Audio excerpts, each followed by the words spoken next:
ये, और तीसरा ये, 3 स्पीसीज है ना सर। अब ध्यान दो, इन सब में कार्बोकेटायन है, तो कार्बोकेटायन कौन सा स्टेबल होगा? जिस पे पॉजिटिव चार्ज बढ़ रहा होगा, जिसका पॉजिटिव चार्ज घट रहा होगा।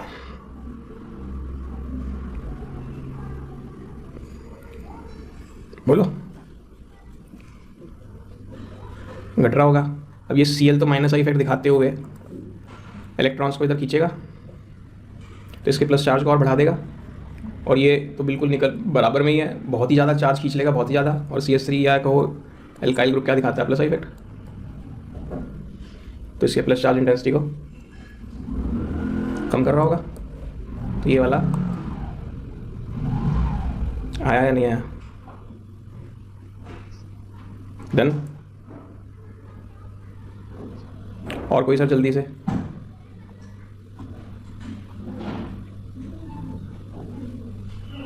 कोई नहीं, आगे बढ़े। तो कल हम ये हेलोजिनेशन कर रहे थे, और हेलोजिनेशन में बात हुई थी कि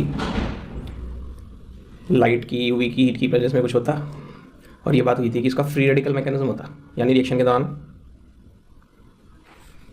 के दौरान क्या होते हैं? फ्री रेडिकल्स बनते हैं। तो देखिए कैसे, मैकेनिज्म क्या है इसका।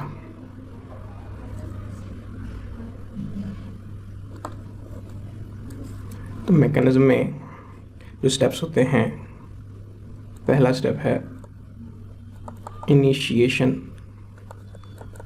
स्टेप। इनिशिएशन स्टेप से क्या मतलब? ये स्टार्ट करना। स्टार्ट कैसे होगा, शुरुआत कैसे होगी, है कि नहीं? तो अब शुरुआत कैसे होती है कि Cl2 ये रिएक्टेंट को जब हीट या लाइट मिलती है, क्या मिलती है? हीट या लाइट।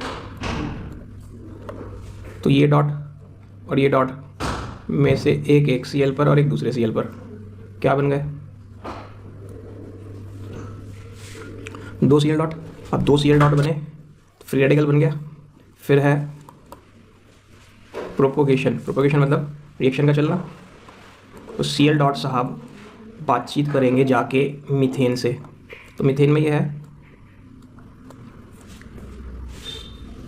तो Cl डॉट इसमें से किसको बुलवाने की इच्छा रखेगा? किसी डॉट को, जिससे इसकी वैलेंसी पूरी हो जाए। तो इसे देखकर ये भी होमोलिटिकली टूट गया। तो यहाँ से क्या बना? H डॉट और CH3 डॉट। तो H डॉट को ने Cl डॉट पकड़ के क्या बना लिया? HCl। और ये क्या बन गया? CH3 dot. अब ये CH3 डॉट क्या करे? ये परेशान हो गया because of incomplete octet of carbon.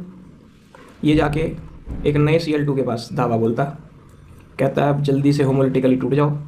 एक जो Cl डॉट है वो इसके पास क्या बना? CH3Cl plus Cl dot.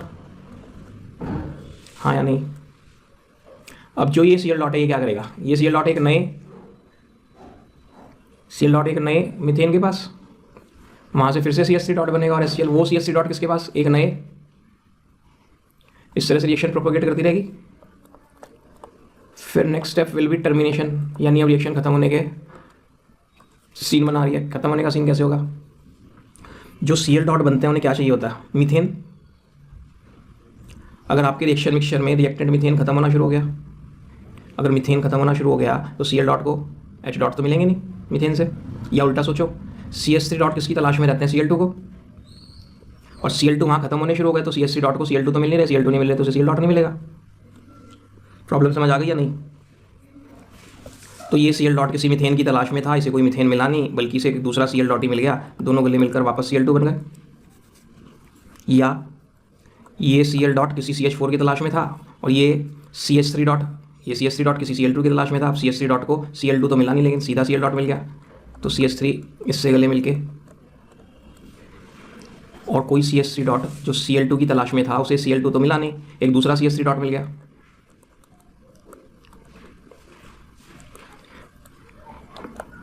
बात समझने की कोशिश ये करो, प्रोपोगेशन स्टेप में एक तो फ्री रेडिकल होता था, एक न्यूट्रल मॉलिक्यूल होता था। रिएक्शन के बाद एक नया फ्री रेडिकल जनरेट हो जाता था और एक न्यूट्रल। लेकिन टर्मिनेशन में क्या हुआ? 2 फ्री रेडिकल मिलकर एक दूसरे को मार दे रहे, तो रिएक्शन खत्म होती चली जाएगी या नहीं? क्योंकि कोई नया परेशान आदमी तो जनरेट नहीं हो रहा। परेशान आदमी को जनरेट होगा तभी तो वो जाके किसी दूसरे को परेशान करेगा। ये जो Cl डॉट बना था दुखी था? हाँ जी, दोबारा बोलो सर, क्या कह रहे हो? हाँ, तो टर्मिनेशन प्रोपोगेशन के बाद ही आएगा ना, टर्मिनेशन प्रोपोगेशन के बाद ही आएगा ना। Cl डॉट दुखी दुखी सी चीज़ बन गई। अब Cl डॉट ने जाके टक्कर मारी शांत बैठे हुए मीथेन से कि मैं दुखी हूँ, तू सुखी कैसे? तो Cl डॉट को तो कोई डॉट ही चाहिए ना, तो इसने इसमें से क्या जनरेट करा लिया? H dot.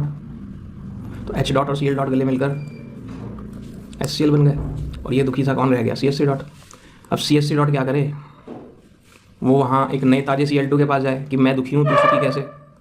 मैं दुखी हूँ, तू सुखी कैसे? तो वो फिर से इसको होमोलिटिकली तोड़ दे, इसको Cl2 को एक, तो यहाँ से Cl डॉट पकड़ के CH3Cl, और ये कौन जनरेट हो जाएगा? Cl dot. अब ये Cl डॉट क्या करेगा? वापस आ जाओ, ये वाला Cl डॉट मान लो ये है, वो कोई नए मीथेन को धावा बोलेगा, फिर CH3 डॉट बनेगा। वो CH3 डॉट करेगा, करेगा वो एक नए Cl2 को धावा बोलेगा, तो ये चीज़ें चलती रहेंगी। कभी तो ये सीन आएगा कि CH3 डॉट को, यानी CH3 डॉट को Cl डॉट नहीं नज़र आ रहे, Cl2 नहीं मिल रहा, क्यों? Cl2 खत्म हो गया। या इस Cl डॉट को, यानी Cl डॉट को मीथेन मिलने बंद हो गए, क्यों? क्योंकि मीथेन खत्म हो गया।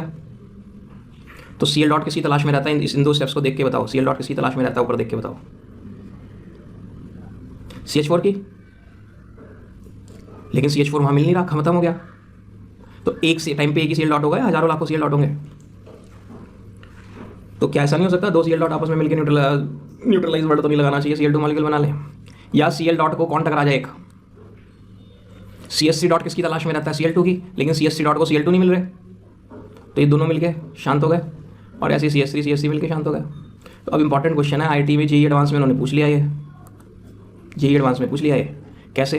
क्योंकि सब बुक्स में मीथेन के क्लोरीनेशन की रिएक्शन तो ये छपी है बस। अब उसने पूछ लिया क्या क्लोरीनेशन ऑफ मीथेन में इथेन भी बनता? तो हमें तो कहीं इथेन नजर नहीं आ रहा किसी को भी, लेकिन जिसने मैकेनिज्म पढ़ा देखा क्या टर्मिनेशन स्टेप के दौरान थोड़ा बहुत बन जाता है, तो इसलिए आंसर था कि हाँ इथेन भी बनता। हो गया। अब बताओ टर्मिनेशन वाले से टर्मिनेशन समझ आ गया नहीं आ गया? बढ़े। अब कल बात हुई थी कि हम आयोडीन से रिएक्शन नहीं कराते क्योंकि रिएक्शन बहुत ही स्लो और रिवर्सिबल है। तो कह रहा कि अगर कोई कराई दे तो CH4 प्लस I2 क्या होता है? CH3I प्लस HI बनता है, लेकिन ये दोनों आपस में रिएक्ट करके वापस CH4I2 भी बनने लगते हैं। तो ऐसे केस में रिएक्शन स्लो होती है ना, रिवर्सिबल रिएक्शंस, क्योंकि जो प्रोडक्ट बन रहे हैं उसमें से कुछ प्रोडक्ट वापस रिएक्टेंट में चेंज हुआ जा रहा है, तो रिएक्शन स्लो फील होगी। तो इस रिएक्शन को कराने के लिए यहाँ पर कोई ऑक्सीडाइजिंग एजेंट रख देते हैं, कोई ऑक्सीडाइजिंग एजेंट जैसे HNO3 या HiO3। ये ऑक्सीडाइजिंग एजेंट हैं। ये ऑक्सीडाइजिंग क्या करते हैं? जो ये साइड प्रोडक्ट HI बन रहा है ना, इसे ऑक्सीडाइज करते हैं, और ऑक्सीडाइज करके देखो क्या बनाते हैं। बैलेंसिंग पे ध्यान नहीं दे रहा मैं, बैलेंसिंग करनी है तो यहाँ 2 लग जाएगा। तो अब याद करो ली चैटलियस प्रिंसिपल, अगर आप किसी प्रोडक्ट को हटाते रहो तो इक्विलिब्रियम और आगे की तरफ जाता है, आप इसे हटाते जा रहे हो, ये और शिफ्ट आगे और शिफ्ट आगे और शिफ्ट आगे। तो ऑक्सीडाइजिंग रखने का फायदा समझ गया क्या होगा? कि जो साइड प्रोडक्ट HI होगा वहाँ से ऑक्सीडाइज होता रहेगा और इक्विलिब्रियम आगे शिफ्ट होता रहेगा, आपके आयोडोमीथेन की ईल्ड बढ़ती चली जाएगी। बोलिए आ गया कि नहीं? हाँ, एक तरह से कैटलिस्ट भी हो गया। ठीक है।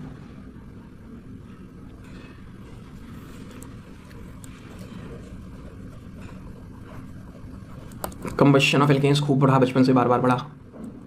अगर मैं जनरलाइज करूँ CXCN H2N+2 होता है एल्केन,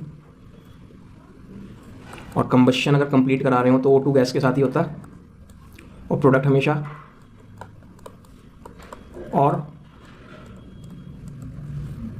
H2O लिक्विड। याद आया कंबशन रिएक्शन की जब डेफिनेशन बनाई थी एंथैल्पी ऑफ कंबशन की, सॉरी क्या कहा था? स्टैंडर्ड H2O लिक्विड स्टेट में लेते हैं, उसने बताया था ना सर, स्पेशली नोट कराई थी बात कि किसी कंबशन रिएक्शन में अगर वाटर बन रहा है तो उसकी स्टैंडर्ड स्टेट लिक्विड बनता है। तो इधर ये N है, बैलेंस करने के लिए फंडा क्या था इसको कि सबसे पहले कार्बन बैलेंस करना, N लगाना पड़ेगा, फिर हाइड्रोजन बैलेंस करना, तो हाइड्रोजन बैलेंस करने के लिए यहाँ क्या लगाना पड़ेगा आपको? तो देखो 2N+2 हो जाएगा, यानी मल्टीप्लाई करने से नेट हाइड्रोजन, और आखिर में ऑक्सीजन। तो इधर कितने ऑक्सीजन है? N, 2N तो एक है, और n+1 एक है, हो गया 3n+1, 2 से 2 कट जाएगा, 3n+1 ही हो जाएंगे इधर भी। बोलो हाँ या नहीं। और इनकम्प्लीट कंबशन हो तो क्या होता है? अनबर्न्ड कार्बन मोनोऑक्साइड भी बनती है, याद है? अनबर्न्ड कार्बन भी बन सकती है, जैसे वो सुना था या देखा था कभी कि कोई केरोसिन लैंप वगैरह जलाओ तो उस चिमनी के ऊपर कुछ काली काली लेयर बन जाती है। क्या कहते हैं उस काली काली लेयर को? या सिंपल आप किसी चीज़ का दीपक भी जला रहे हैं, घी का, तेल का, उसके ऊपर उल्टा चम्मच कर तो उसके ऊपर ब्लैक लेयर बन जाती है, नहीं? तो what is that? Unburned carbon. उस अनबर्न्ड कार्बन को क्या SOOT सूट भी कहते हैं? क्या उसी को लैंप ब्लैक भी कह सकते हैं? तो ये जो सूट है, ये जो लैंप ब्लैक है, ये जो अनबर्न्ड कार्बन है, किस काम आती है?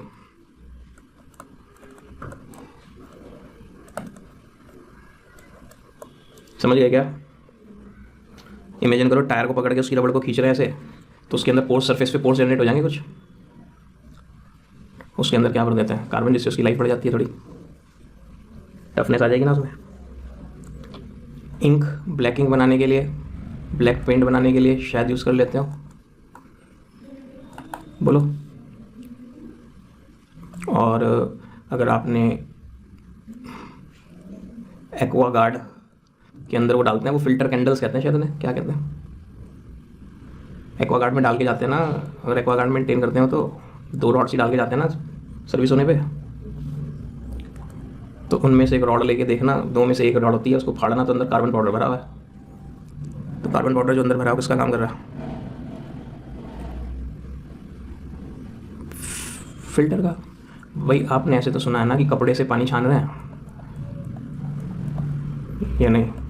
तो क्या फंडा है कपड़े से पानी छानने का कि जो पार्टिकल्स इनसॉल्युबल होंगे वो कपड़े की निटिंग में फंस जाएंगे और नीचे बाकी पानी निकल जाएगा। अब कितना ही नैरो होल्स वाला कपड़ा ले लो, उतनी बढ़िया फिल्ट्रेशन नहीं होगी। लेकिन इमेजिन करके देखो, एक पाइप के अंदर खूब बढ़िया सा पाउडर्ड कार्बन हमने ठूस के सॉलिड करके पैक कर दिया, बिल्कुल ठूस के, और इसमें आएगा अंदर ओपनिंग है और नीचे साइडों में ओपनिंग है, ऊपर कपड़ा चढ़ा जाली वाला। तो जब इसके अंदर से पानी प्रेशर के साथ आएगा और वो पानी फोर्स होगा बाहर आने के लिए, तो वो जो कार्बन पाउडर है वो जाली का काम करेगा इससे भी बढ़िया, क्योंकि पानी में कार्बन तो घुलता नहीं है। इमेजिन कर गया, फाइन पाउडर के अंदर से जब पानी निकल के आएगा तो बहुत बरीक बरीक इनसॉल्युबल इंप्योरिटीज भी उसी में फंसी रह जाएंगी। लॉजिक समझ गए? तो कंबशन रिएक्शन हो गई। कंबशन रिएक्शन के ऑक्सीडेशन का ही केस है। बता दो सर, कुछ तो इज्जत रख लिया करो अपनी 7th 8th क्लास की पढ़ाई की भी। ऑक्सीडेशन नहीं है ये, तो वो तो ऑक्सीडेशन है ही है। ये एक और सुना रहा है ऑक्सीडेशन का। अब एक बहुत ही बढ़िया सी बात बोल रहा हूँ, 11th में तो थोड़े काम आएगी, 12th में तो बहुत ही ज़्यादा काम आएगी। क्या ये कोई एल्कीन? इसको किसी ऑक्सीडाइजिंग एजेंट ने कभी एक नेसेंट ऑक्सीजन दे दिया, इन तीनों H के मुंह में पानी आ गया, मैं खाऊंगा इसको, मैं खाऊंगा, लेकिन O तो एक ही है, आएगा तो किसी एक के ही हाथ। तो किसी को दे दो, हमारी तो किसी से दोस्ती है नहीं, किसी को दे दो, हमारे लिए तो एक ही बात है, क्योंकि यहाँ ना आगे लाओगे तो भी है एल्कोहल ही है। देखो अब इन दोनों H के मन में रह गया है ख्वाब कि भाई हमें वो नहीं मिला, फिर कभी ज़िंदगी में मौका मिला, एक वो आया, तो अब दोनों फिर से लूटने के लिए भागेंगे। आज तो एक ही क्या आएगा, आ गया किसी एक के, अब किसी का भी कर दो, हमारे लिए तो एक ही बात है। तो ये कंपाउंड अनस्टेबल है। ऑर्गेनिक केमिस्ट्री में वो कहते हैं एक कार्बन पर एक से ज़्यादा OH नहीं रह सकते। रिपल्शन कुछ होते होंगे, क्या है मुझे नहीं पता, आज तक लिखा हुआ है सब जगह। तो ये अपने आप इसमें से क्या निकल जाता है, क्योंकि वो अनस्टेबल है। और क्या बन गया ये,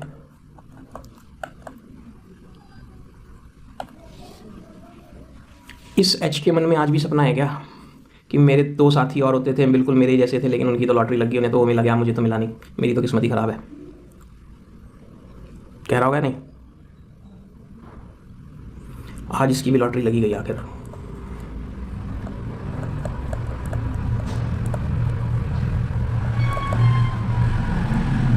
क्या बन गया? अरे कौन है ये, इसको पहचानते नहीं, कार्बोक्सिलिक एसिड। तो अगर एक बार को इसमें ये R होता, R, तो ये भी R होता, फिर ये कीटोन बन जाता क्या? और गाड़ी कीटोन पे रुक जाती, क्योंकि फिर तो H बचा नहीं जो वो खाएगा। अब मेरी इंग्लिश सुनना, मैं ऐसे बोल सकता हूँ क्या, एल्केन के ऑक्सीडेशन से अल्कोहल, अल्कोहल के ऑक्सीडेशन से एल्डिहाइड या कीटोन, और अगर एल्डिहाइड बन गया तो एल्डिहाइड के ऑक्सीडेशन से। तो लास्ट टाइम इंग्लिश में बोलूँगा, alcohols are first oxidation product of alkanes, first. Aldehydes are second oxidation products of alkanes. Carboxylic acids are third oxidation product of alkanes. दोबारा, aldehydes are second oxidation products of alkanes. Aldehydes are first oxidation product of alcohols, second oxidation product of alkane, first oxidation product of alcohol. Carboxylic acids are first oxidation product of aldehyde, second oxidation product of alcohol, third oxidation product of alkene. 20% 30% organic chemistry है, class 12 की line जो पढ़ रहे हो आप जो आज। आया क्या? ऑक्सीडेशन का उल्टा क्या होता है?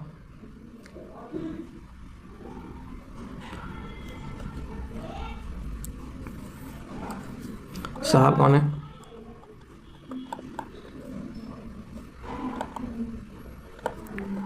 इन्हें कभी हाइड्रोजन मिले, हाइड्रोजन का मिलना रिडक्शन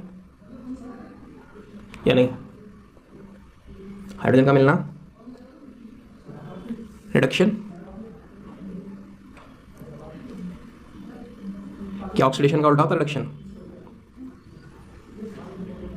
तो अभी अभी एल्डिहाइड के ऑक्सीडेशन से कार्बोक्सिलिक एसिड मिला, तो कार्बोक्सिलिक एसिड के रिडक्शन से वापस मिलना तो चाहिए, इसका फर्ज तो बनता। तो पाई बॉन्ड टूट गया, एक H इधर और एक H इधर आ गया, क्या बन जाएगा? इस C पर एक H और दो H हो जाएंगे, या नहीं है इस तरह से, इस बॉन्ड के टूटने से। ये तो अपने आप में क्या निकल गया, क्या बन गया? बात में दम है। एल्डिहाइड के ऑक्सीडेशन से कार्बोक्सिलिक एसिड मिला, तो कार्बोक्सिलिक एसिड के रिडक्शन से वापस एल्डिहाइड मिल गया। अब इस एल्डिहाइड को फिर से कभी 2H मिल गए, तो अल्कोहल के ऑक्सीडेशन से एल्डिहाइड बना था, तो एल्डिहाइड के रिडक्शन से। तो देखें बात में दम है या नहीं है। ये पाई बॉन्ड में से तो एक बॉन्ड टूटा, एक H इधर एक H इधर, क्या बन गया?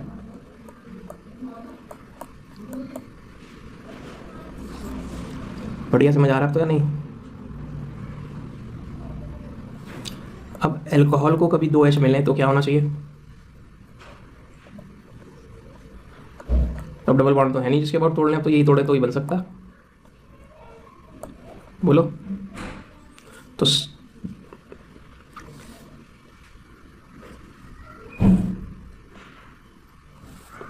एल्केन से अल्कोहल बनना मुश्किल होता है। ऐसा कोई ऑक्सीडाइजिंग एजेंट, बहुत स्ट्रॉन्ग ऑक्सीडाइजिंग एजेंट चाहिए होता है एल्केन से क्या बनाने के लिए।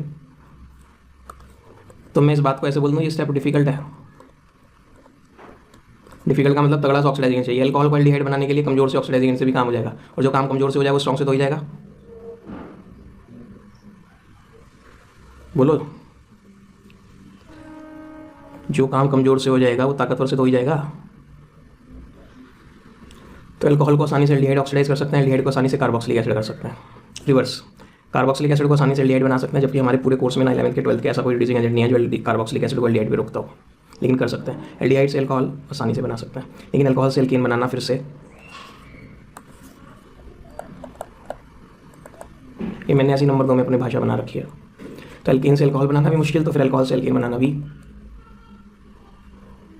आई को सांस वांस पक्का आ गई ना? अब बस मुझे बता दो, एल्केन के ऑक्सीडेशन से क्या बनता है? अपनी कॉपी में मत झांकना।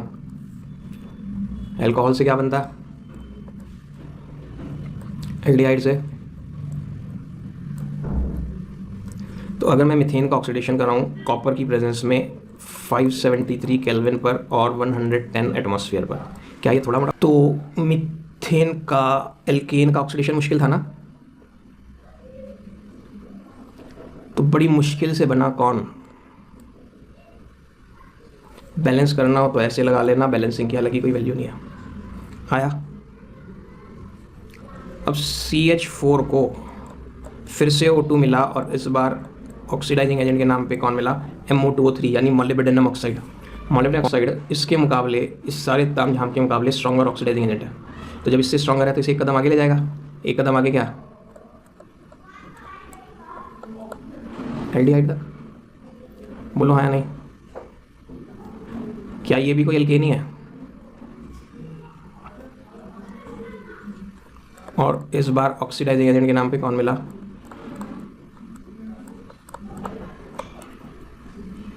CH3COO whole twice Mn। Mn कौन होता है? तो इसका नाम क्या हो गया, मैंगनीज डाइएसिटेट। ये इससे भी तगड़ा ऑक्सीडाइजिंग एजेंट है, तो एल्केन को कहाँ तक पहुँचा देगा? बोलो समझ गए क्या? दोबारा सुनाओ, या आ गया?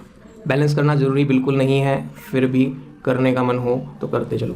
बैलेंसिंग की कोई वैल्यू नहीं है, कोई मार्क्स नहीं है। Done.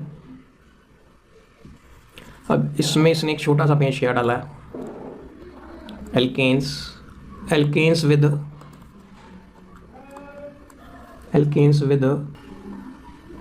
Tertiary H, alkanes with tertiary H मतलब CH3 तो ये H जिस कार्बन पे लगा है वो टर्शरी कार्बन है क्या?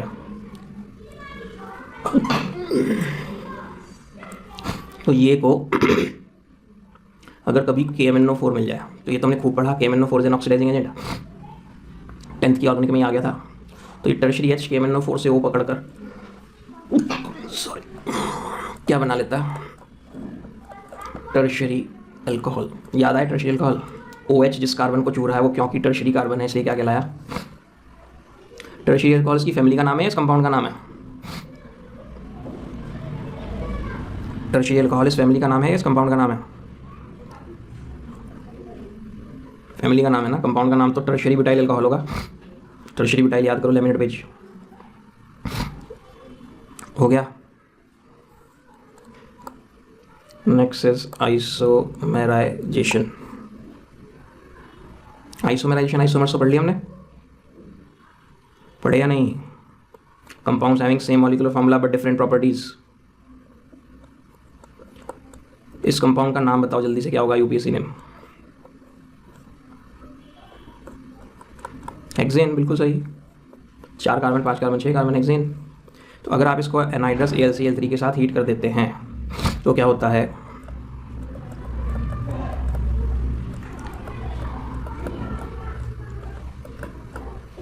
इसका फॉर्मूला C6H14 बनेगा, चेक कर लेना। इसका फॉर्मूला भी C6H14 ही बनेगा, लेकिन ये कौन, आइसोहेक्सेन। क्या एक स्ट्रेट चेन में एक कोने से दूसरे पर मिथाइल निकला हो तो आइसो, टोटल कार्बन 6।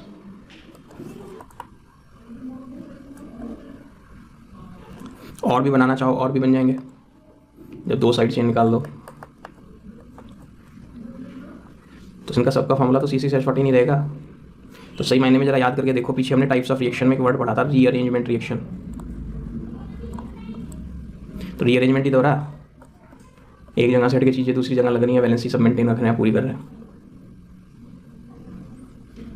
बोलो। तो इसमें बहुत सारे कंपाउंड जितने भी आइसोमर्स पॉसिबल हैं सारे बैठ के बनाते रहो, सबका मिक्सचर मिलेगा। तो इसलिए रिएक्शन कभी जनरली पूछते नहीं है। अब अगला है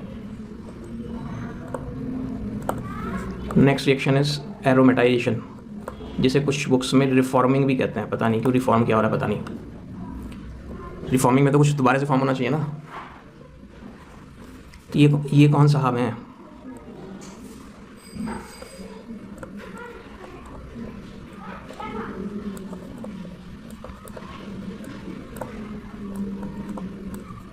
बोलो।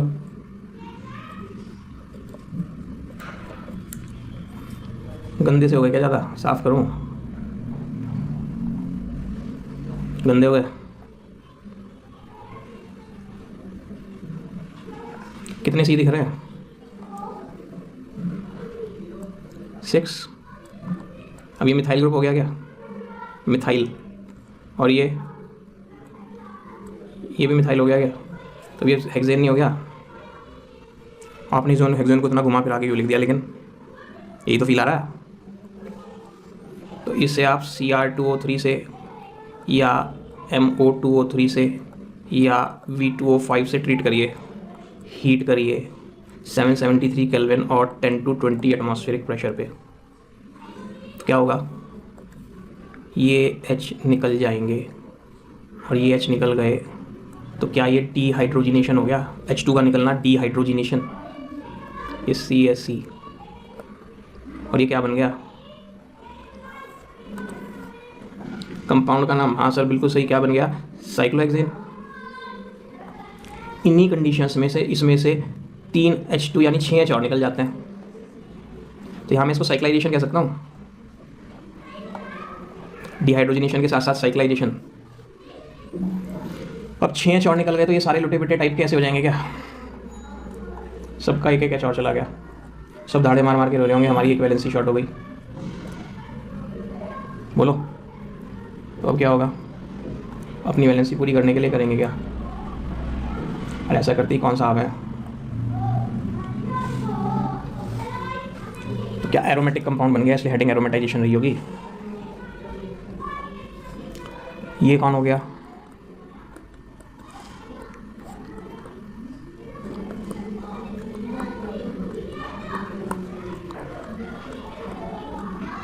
बोलो कितने कार्बन,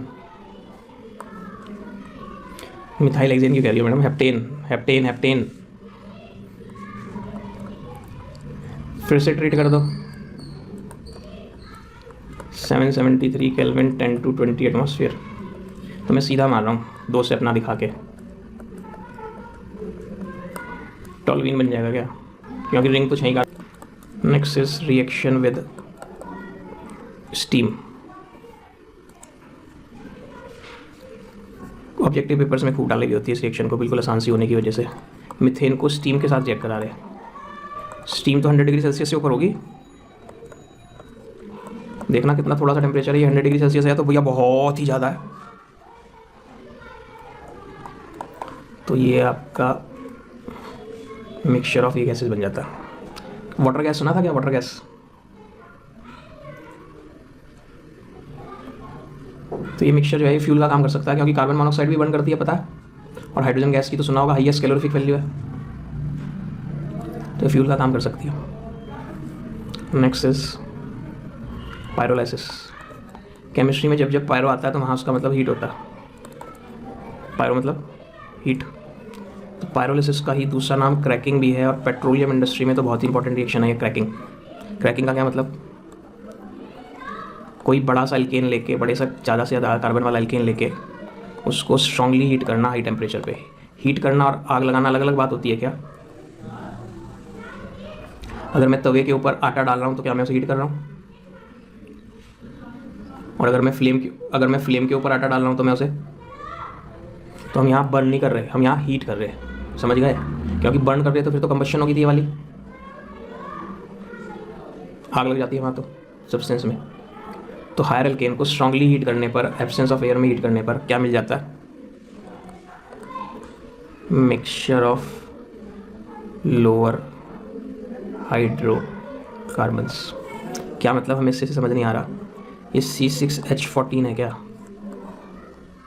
इसको आपने बहुत स्ट्रांगली हीट कर दिया तो आपको वहाँ दुनिया भर के कंपाउंड्स मिल सकते हैं। कैसे, सुनना, ये है ना हेक्सेन, इन सब पे H लगे होंगे, एक ही लगे होंगे, ज़्यादा लगे होंगे वैलेंसी पूरी करने के लिए, तो मैंने सब नहीं बनाए। जब इतना स्ट्रांगली हीट किया तो ये दोनों H बोले हम निकल रहे हैं यहाँ से, इन दोनों के निकलते यहाँ डबल बॉन्ड आ जाएगा क्या, और एक तो H2 बन जाएगा, और वो जो बचा वो C6H12 रह जाएगा क्या, C6H12 यानी एल्कीन बन जाएगा क्या। अब आपको यही 2 H हटाए, इनसे आपकी दोस्ती रिश्तेदारी लड़ाई कुछ थी, मैंने कहा नहीं आप ये वाला हटा के हटा दो, अभी हटाओगे तो भी हेक्सीन ही बनेगा, लेकिन अब हेक्स2इन बनेगा, डबल बॉन्ड इन दोनों में आएगा, और ये ना हटा के ये हटाओगे तो हमने उन सबको जनरल लिख दिया C6H12। अब C6H12 में हेक्स1इन, हेक्स2इन, हेक्सीन सबका मिक्सचर हो सकता है। डन, बोलो देगा ये क्या बन जाएगा, अभी इन्हें ऐड करके देखो C6H14 बन जाएगा क्या इन्हें ऐड करने से वापस। तो अगर ये यहाँ से ना टूट के यहाँ से टूट जाए तो एक 4 कार्बन का तो 4 कार्बन का C4H8 और C2H6।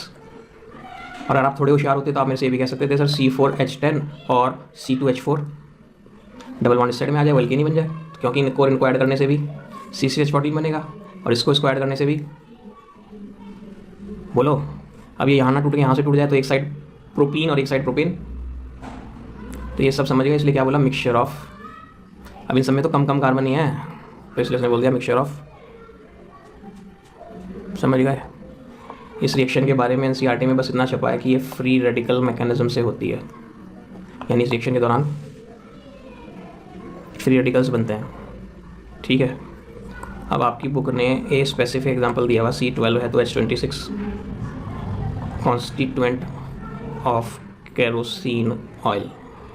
केरोसिन ऑयल में ये वाला एल्केन होता है, और जब आप उसे स्ट्रांगली हीट करते हैं तो क्या होता है वहाँ C7H14 और 16, तो बचा 5 C5H10।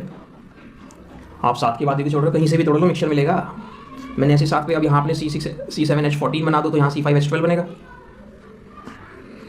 बोलो है या नहीं। तो अब आपने 7 की बात भी छोड़ा, अब 7 की बात भी छोड़ रहे हो, 6 के बाद तोड़ दो तो इधर भी 6 इधर भी 6, 10 के बाद छोड़ दो तो एक साइड 10 एक साइड 2।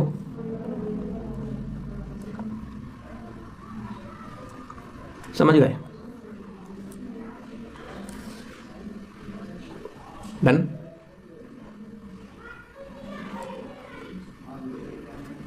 अब याद है आपको हमने एक वर्ड पढ़ा था स्टीरियो आइसोमर्स, और स्टीरियो आइसोमर्स में मैंने आपको 3 वर्ड बताए थे। एक तो बोला था कन्फर्मर्स, एक बोला था ज्योमेट्रिकल आइसोमर्स और एक वर्ड बोला था ऑप्टिकल आइसोमर्स। इन्हें आप कन्फॉर्मेशनल आइसोमर्स भी कह सकते हैं, रोटामर्स या रोटेशनल आइसोमेरिज्म भी कह सकते हैं। समझ आ रहा है क्या? नाम समझ में आ रहे हैं क्या? इनमें क्या होता है वो नहीं मैंने समझाया अभी। रोटामर्स ROTAMERS, रोटामर्स, उन्हीं का दूसरा नाम रोटेशनल आइसोमर्स, रोटेशनल से बना रोटामर्स। कन्फर्मर से कन्फर्मेशनल, कन्फर्म की स्पेलिंग ध्यान रखना, ओ है यहाँ पे, वो वाला नहीं है FIR वाला। ठीक है, बोलो। CC single bond can undergo rotation which is not entirely free, require small amount of energy। बिल्कुल मुफ्त नहीं है, उसको थोड़ी सी एनर्जी चाहिए।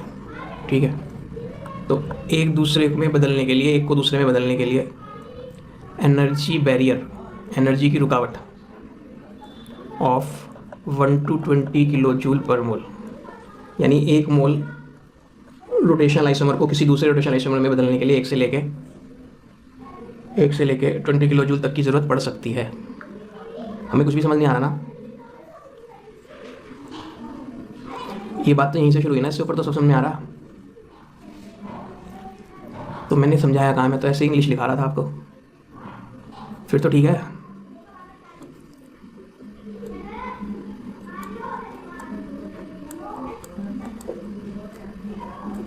बस जाते हुए देख जाओ,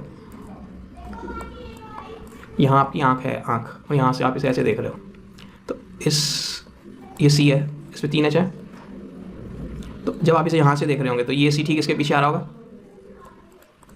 और ये CH ठीक इसके पीछे आ रहा होगा, ये इसके पीछे आ रहा होगा और ये इसके पीछे आ रहा होगा। तो क्या आपको कुछ लग रहा?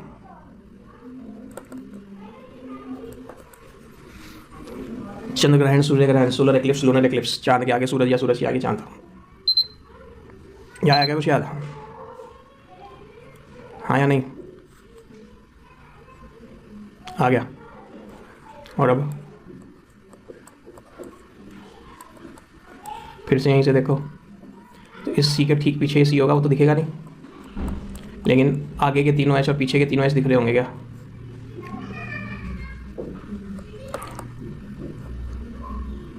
इसको क्या कहते हैं? Staggered, STAGGERD।